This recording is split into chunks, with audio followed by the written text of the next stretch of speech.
Very good. అందులో song వచ్చేసి చాలా బాగుంది, సో నైస్. అండ్ ప్రేక్షకులకు కూడా చాలా బాగా నచ్చుతుంది. సినిమా రివ్యూస్ అనేది కూడా getting very high rating.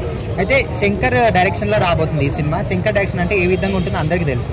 So global star Shankar, so మరి వీళ్ళిద్దరి కాంబినేషన్ ఎట్లా ఉంటుందండి? ఎగ్జైట్మెంట్ గానే ఉంటుంది, చాలా చాలా. రామ్ చరణ్ మూవీ కూడా సో మెనీ డేస్ బ్యాక్ తర్వాత ఇప్పుడు ఫెస్టివల్ టైంలో వస్తుంది కాబట్టి చాలా హై రేంజ్ ఎక్స్పెక్టేషన్స్ కూడా ఉంటాయి. పండగకు బాలయ్య బాబు గారు కూడా ఉన్నారు కదా, ఎలా అనిపిస్తుంది పోటీ? Very nice. లుక్స్ ఎలా అనిపించారు రామ్ చరణ్ గారివి? చాలా చాలా బాగున్నాయి ఎక్స్ప్రెషన్స్. టీజర్ ఎలా అనిపించింది? టీజర్ అయితే చాలా సూపర్ గా, హిట్ కూడా హై రేంజ్ లోనే ఉంటుంది. సాంగ్స్ ఎలా అనిపించాయి మేడం? సాంగ్స్ కూడా ఎక్దమ్ సూపర్. ఏం నచ్చింది రామ్ చరణ్ గారిలో? వన్ వర్డ్ లో ఏం చెప్తారు చరణ్ గారు cinema? I love it Ram Charan so much. రాబోతున్నాయి సంక్రాంతికి 3 సినిమాలు ఉన్నాయి, ఎలా ఉండబోతాయి మరి? గేమ్ చేంజర్ వరల్డ్ వైడ్ గా ఫేమస్ అవుతుంది. బాలయ్య బాబు సినిమా అయితే మాస్ గా బాసి రకరకాల పేర్లు ఉన్నాయి. మాస్ కి సంబంధించి మొత్తం మాస్ ఆడియన్స్ అంతా దసరా పండుగ కాకుండా అనుకో, సంక్రాంతి పండుగ అయితే రచ్చ ఖచ్చితంగా చేస్తాడు. ఎందుకంటే డాకు మహారాజ్ అనే ఒక టైటిల్ లోనే ఒక బలం కనపడుతుంది, ధైర్యం కనపడుతుంది.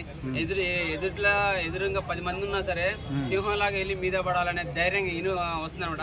ఆ బీజిఎం చూస్తేనే కానీ బాలయ్య బాబు కూర్చున్న డైలాగ్ లాగా చూస్తుంటే. నెక్స్ట్ ఎడారిలో ఒకటి మనకు కొన్ని సన్నివేశాలు చూసాను నేను.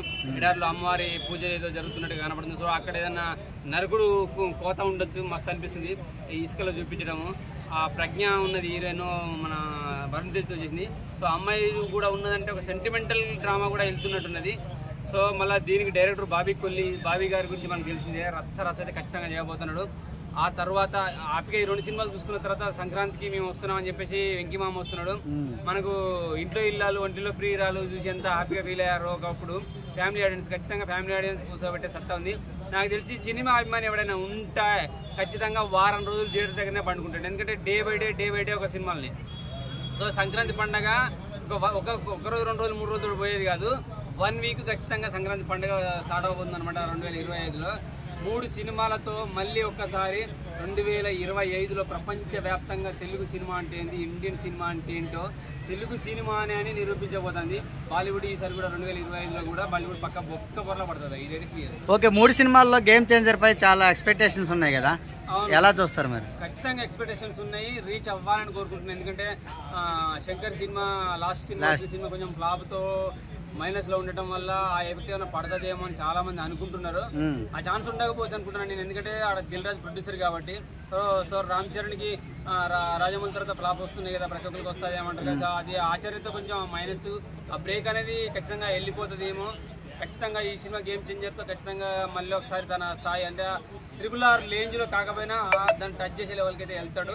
నా సినిమాలు ఫ్లాప్ కావు, సినిమా పోయింది, ఈ సినిమాతో మళ్ళీ నేను నా దారిలో నేనుంటా, నా రికార్డు నేను కొట్టుకుంటాను ఖచ్చితంగా నిరూపిస్తాను. ఓకే, 2025 సంక్రాంతి బరిలో గెలిచే పుంజ ఏదంటారు ఈ మూడిట్లో? పాన్ ఇండియా లెవెల్లో అయితే గేమ్ చేంజర్. సో తెలుగు